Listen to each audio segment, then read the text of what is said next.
Halo semuanya, kembali lagi bersama saya Prima dalam tutorial pengisian ISPT PPH Badan part 4. Pada kesempatan kali ini saya akan menjelaskan bagaimana cara mengimpor penyusutan. Nah, untuk mengimpor penyusutan sendiri itu sebenarnya dapat dilakukan dengan dua cara. Yang pertama itu dengan cara manual, dengan pergi ke menu SPT PPH, ke lampiran khusus, lalu ke daftar penyusutan dan amortisasi fiskal. Di sini kita pilih baru, lalu kita masukkan secara manual. Contohnya ya, seperti jenis harta kita masukkan contohnya ke harta berwujud. Kelompok harta di sini tuh memilih kelompoknya itu masuk ke kelompok 1, kelompok 2, kelompok 3 atau kelompok 4. Nah, kenapa harta ini bisa masuk ke kelompok 1, kelompok 2, kelompok 3, atau kelompok 4? Tahu dari mana? Nah, tahunya itu kita lihat dari PMK nomor 96 tahun 2009 yang mana tentang jenis-jenis harta yang termasuk dalam kelompok harta berwujud bukan bangunan untuk keperluan penyusutan.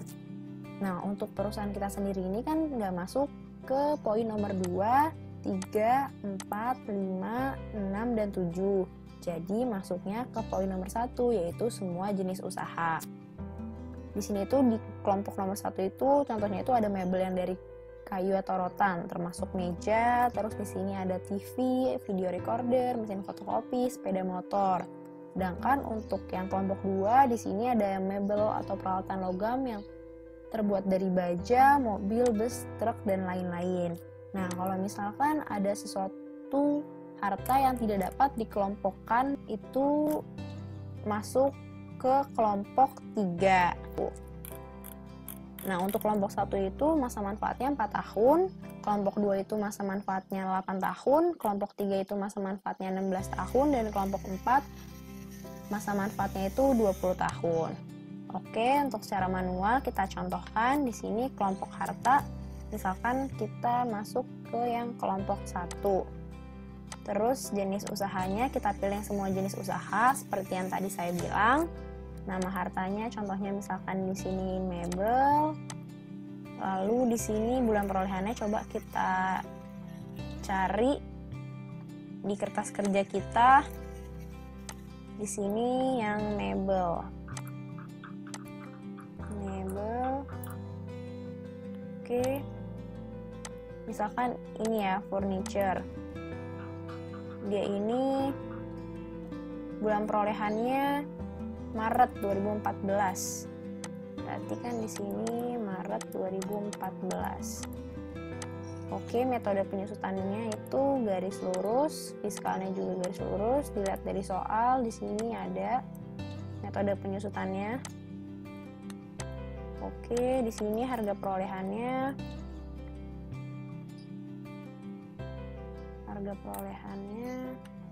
Cantumkan. Oke.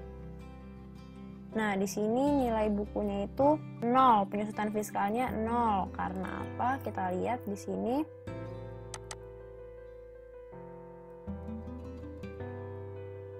Nah, karena dia itu masa manfaatnya itu habis di 2018, makanya nilai bukunya ini 0, penyusutannya ini 0. Padahal seharusnya itu kan dia masih memiliki penyusutan 490.040, yang mana masih terdapat sisa sebanyak 9 bulan lagi kan. Itu kelemahan dari menginputan secara manual. Maka dari itu kita di sini harus tetap mengeditnya gitu. 490.040.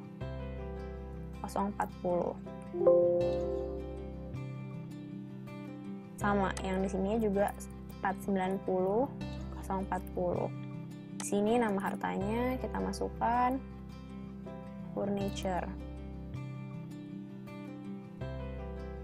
Nah, untuk penginputan cara manual ini mudah dilakukan kalau misalkan kita memiliki harta atau aset yang sedikit. Tapi kalau misalkan kita memiliki aset perusahaan yang amat sangat banyak, lebih baik kita pakai cara yang kedua, yaitu melalui impor dengan menggunakan file CSV atau menggunakan format impor. Kenapa? Karena kalau misalkan kita menggunakan format impor itu, kita kan menghitungnya itu sudah by rumus, jadi tidak ada kesalahan seperti tadi. Tuh. Oke, ini kita tutup aja. Sekarang kita ke bagian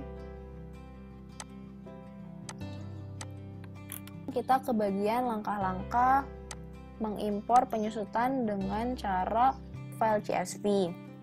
Nah, yang pertama kita lakukan itu adalah membuat kertas kerja. Nah, di sini itu ada data-data yang kita peroleh dari perusahaan yang saya warnai warna biru. Seperti nomor aset, nama aset, bulan perolehan, tahun perolehan, harga perolehan. Lalu yang kedua yang kita lakukan adalah yang tadi, yaitu mencari masa manfaat dari aset-aset tersebut. Nah, di sini kan yang diberitahu kalau misalkan jenis asetnya itu bangunan permanen itu dari nomor aset 1 sampai 9, berarti sisa aset yang lainnya itu merupakan aset berwujud maupun tidak berwujud. Untuk jenis harta bangunan permanen, maka masa manfaatnya itu di sini sebesar 20 tahun. Ini tuh berdasarkan pasal 11 Undang-Undang PPH. Sedangkan kalau misalkan untuk aset-aset seperti harta yang berwujud dan tidak berwujud itu, cara menentukannya itu kita lihat di PMK 96 tahun 2010 yang tadi. Oke, kalau misalkan sudah, lalu di sini kalau sudah kita buat kolom CAP 2020 PJ 2002. Nah, fungsinya itu untuk memetakan apakah aset-aset ini itu boleh dibiayakan seluruhnya atau hanya boleh dibiayakan 50%. Contohnya itu di sini itu ada aset HP punya Miss Yuka Togawa. Di sini dia seharusnya kan penyusutannya itu harus 50%. Jadi sebenarnya ini rumusnya itu untuk membantu rumus dari nilai sisa buku kita sama penyusutan kita nanti. Lalu selanjutnya di sini ada kolom bantu juga, yaitu untuk mengelompokkan atau memetakan apakah aset ini itu merupakan aset penyusutan, amortisasi, atau tidak dapat dibebankan. Contohnya itu di sini itu ada AC mes, yang mana AC mes ini kan tidak boleh dibiayakan, baik itu biayanya maupun penyusutannya. Itu. Lalu di sini ada jenis harta. Jenis harta itu di sini kalau untuk nomor 2 itu untuk kelompok bangunan, nomor 1 itu untuk harta berwujud, dan untuk nomor 3 itu di sini untuk harta tidak berwujud. Lalu ada kelompok harta pakai rumus if kalau misalkan dia itu jenis hartanya itu 1, terus jika di masa manfaatnya itu 4, maka dia jawabannya 11, kalau bukan 12. Terus jika dia di masa manfaatnya itu 20, maka dia jawabannya 21, kalau bukan jawabannya 31. Gitu. Untuk mempermudah aja. Di sini kalau jenis usaha sama nama harta kita bantu pakai VLOOKUP, yang mana sebelumnya itu sudah kita petakan nama-nama jenis hartanya. Nah, di sini tuh nama-nama jenis hartanya itu harus sesuai sama yang ada di ISPT.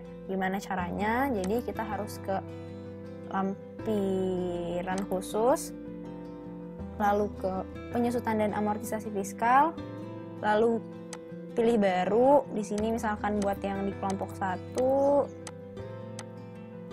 Nah, di nama harta di sini kita pilih baru.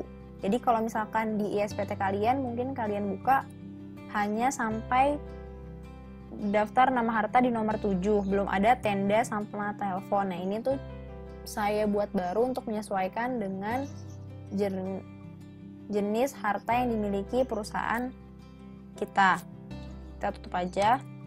Jadi kalau misalkan udah ditambahkan di Excel, misalkan telepon dengan nama harta dengan nomor harta yang sudah ada tetapi di SPT-nya itu belum ada, itu tidak bisa impornya.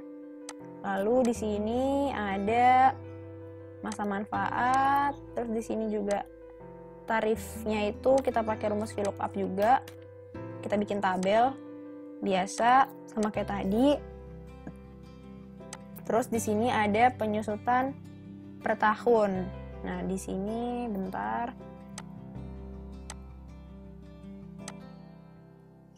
Oke, ini buat mempermudah.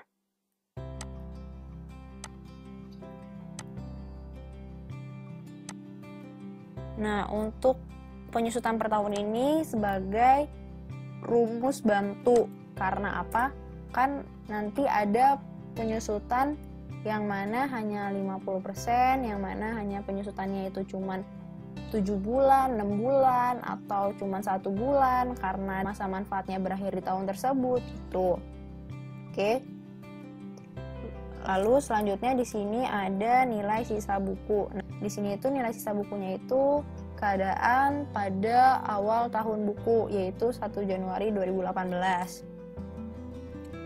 Di sini itu rumusnya itu jika tahun perolehannya itu sama dengan 2018, maka jawabannya itu harga perolehan. Karena apa? Karena dia kan belum ada yang disusutkan, yaitu keadaan di awal tahun. Lalu di sini juga ada jika 2017 dikurangin tahun perolehan tambah 1, kurang dari masa manfaat, itu tuh maksudnya kalau misalkan dia masih ada masa manfaatnya. Terus kan kalau misalnya di sini kenapa tambah 1? Karena kalau misalkan di pajak itu dibelinya itu di bulan tersebut, maka bulan tersebut itu harus dihitung gitu. Jadi kalau misalkan dia ini belinya di bulan Maret, nah ngitung penyusutannya itu dari Maret, nggak bisa dari April. Makanya pakai rumus tambah 1. Ini maka harga perolehan dikurangin sama ini itu penyusutan dia di awal tahun ditambah dengan penyusutan tahun kedua sampai dengan tahun 2017. Terus di sini juga ada jika 2017 dikurangin sama tahun perolehan tambah 1, yaitu yang kayak tadi kenapa tambah 1, sama dengan masa manfaat, berarti masa manfaatnya itu di tahun itu udah mau habis, maka untuk nilai sisa bukunya itu adalah penyusutan dikali sisa bulan dari tahun tersebut. Jadi misalkan dia itu habis di tahun 2012 bulan 4, maka di sini itu penyusutan per tahun dikali 4. Seperti itu. Selanjutnya untuk rumus penyusutan dan amortisasi. Di sini untuk rumus penyusutan dan amortisasi itu pakai rumus if D3 itu sama dengan Cap 220 PJ 2002 jika M3 atau tahun perolehan sama dengan T2 2018, berarti dia aset yang baru dibeli 2018, maka penyusutannya itu 50% dikali bulan perolehan dia dikali penyusutan. Lalu jika nilai sisa buku tahun 2017 itu kurang dari sama dengan penyusutan tertahun, maka hasilnya itu nilai sisa buku tahun 2017 dikali 50%. Kalau bukan, berarti penyusutan dikali 50%. Nah, rumus ini itu untuk yang kalau misalkan nilai sisa bukunya itu sama penyusutan udah lebih kecil penyusutan. Karena apa? Karena dia itu masa manfaatnya itu akan berakhir di 2018. Nah, di sini kalau misalkan bukan, berarti masa manfaat dikali penyusutan per tahun. Nah, ini tuh rumus yang ini itu untuk aset yang penyusutannya itu hanya boleh sebesar 50%, masuk ke kategori yang ada di Cap 220 PJ 2002. Selanjutnya di sini tuh untuk value if true-nya. Di sini tuh kalau misalkan buat yang jadi value if false-nya itu buat yang aset yang nggak masuk ke Cap 220 PJ 2002. Jadi rumusnya ini sama, tapi bedanya nggak ada 50%-nya. Tuh. Jadi kalau misalkan ingin bikin rumus, nanti dari rumus yang ini di copy aja lagi buat jadi value if false, tapi bedanya 50%-nya nggak ada. Oke, ini tinggal di enter, lalu tinggal ditarik aja ke bawah. Di sini ada nilai sisa buku sampai dengan 2018. Nah, di sini itu untuk rumusnya itu pakai if or karena ada dua kemungkinan.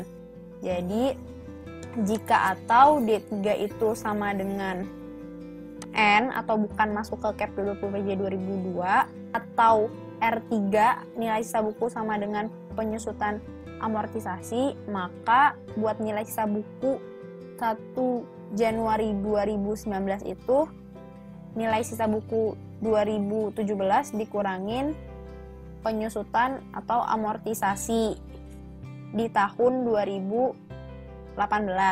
Kalau bukan, maka nilai sisa buku sampai dengan tahun 2017 dikurangin sama penyusutan per tahun.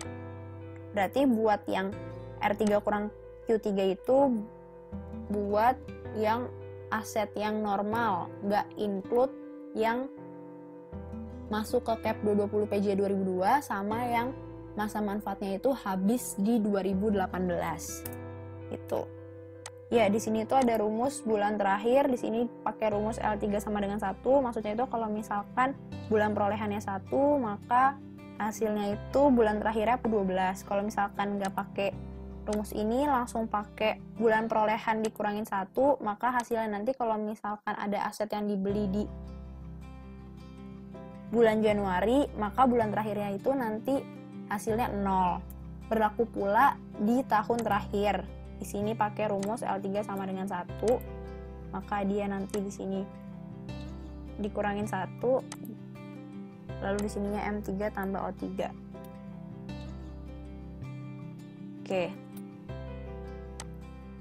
Selanjutnya kita sebelum masukkan ini ke format Excel CSV-nya, kita lihat dulu di sini nama asetnya.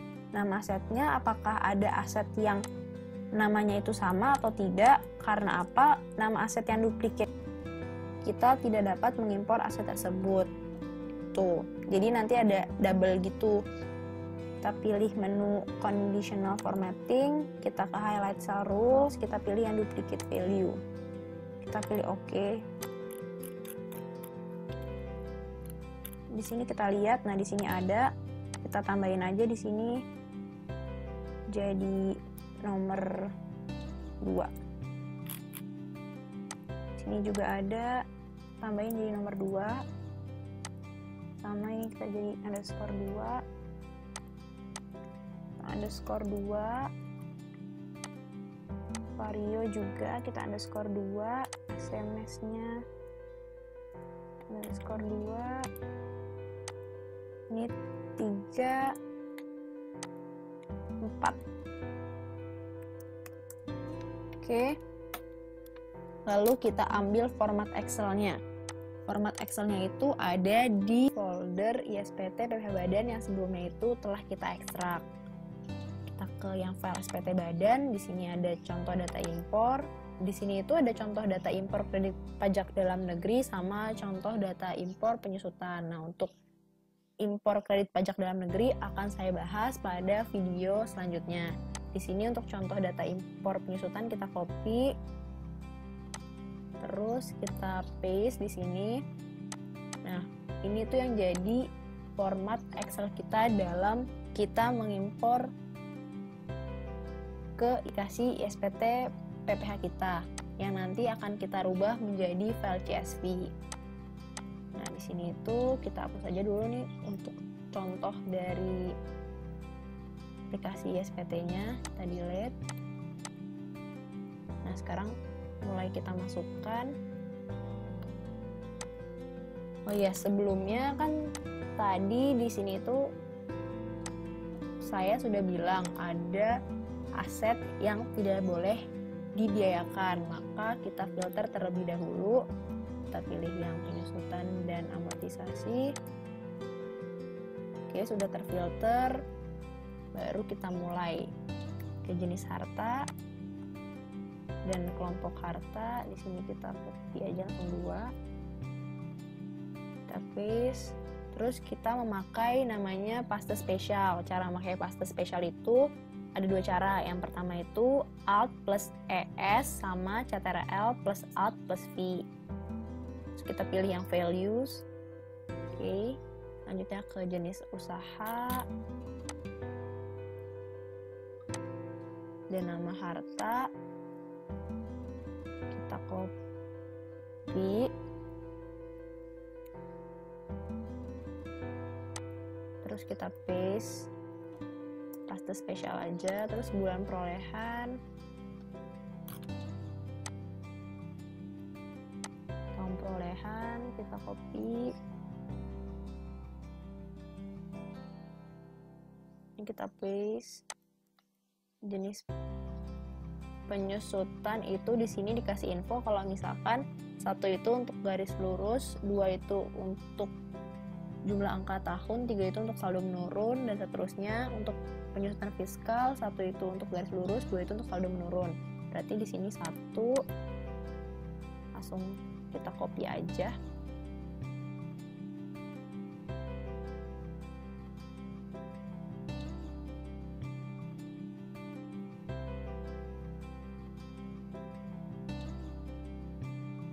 Kita paste. Lalu di sini harga perolehan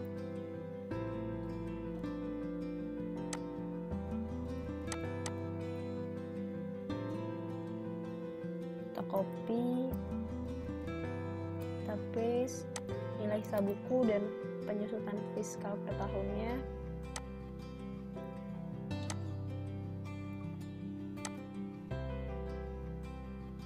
Kita copy. Nah, ini kita paste spesial, kita pilih values. Oke.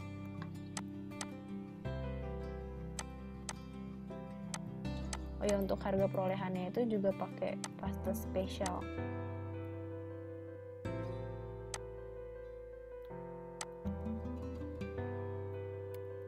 Kita ganti saja.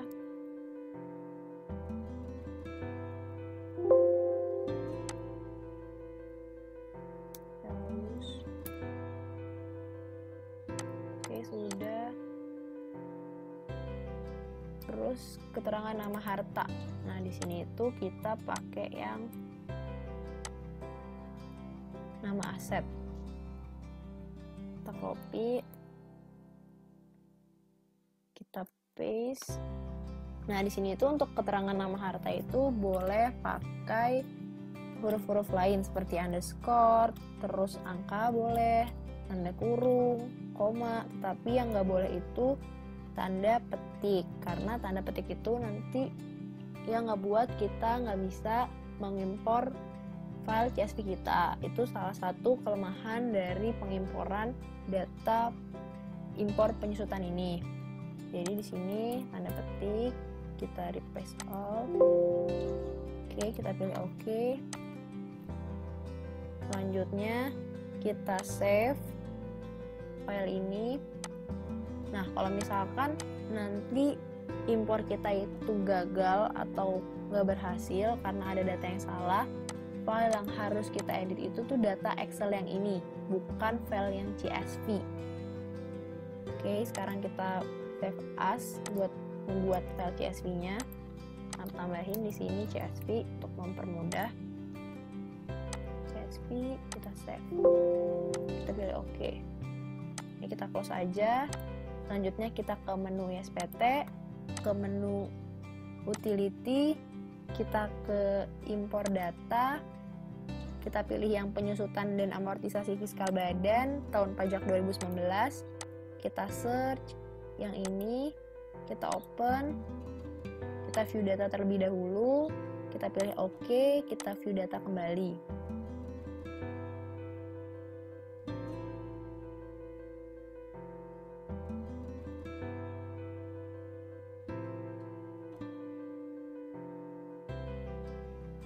Lalu kita klik impor.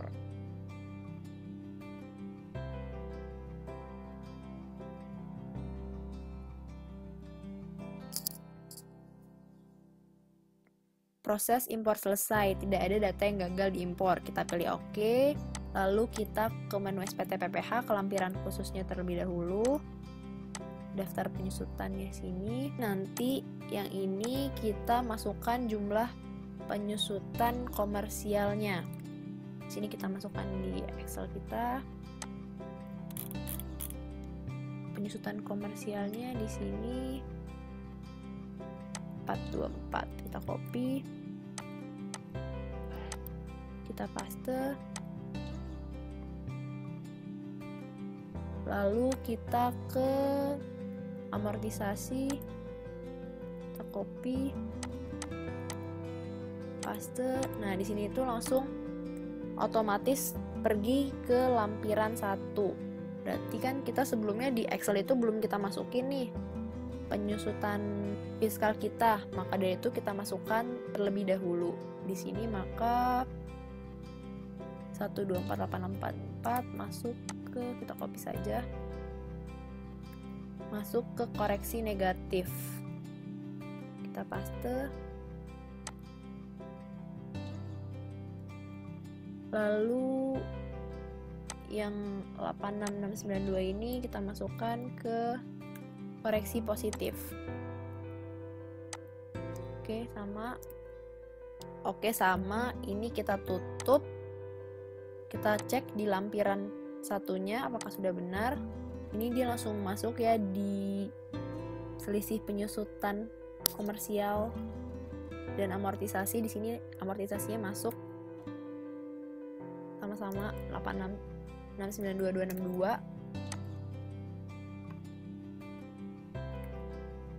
Dan untuk laba fiskalnya di akhir sama 7.730.924.995, sama kayak yang ada di sini. Belum 8380.924.995 karena belum kita masukkan penghasilan neto komersial luar negeri, yang mana di video selanjutnya akan saya bahas tentang kredit pajak dan cara pengimporannya. Ini yes. Mungkin cukup sekian video tutorial pengisian ISPT PPH Badan part 4 ini. Kurang lebihnya mohon maaf. See you di video selanjutnya. Bye!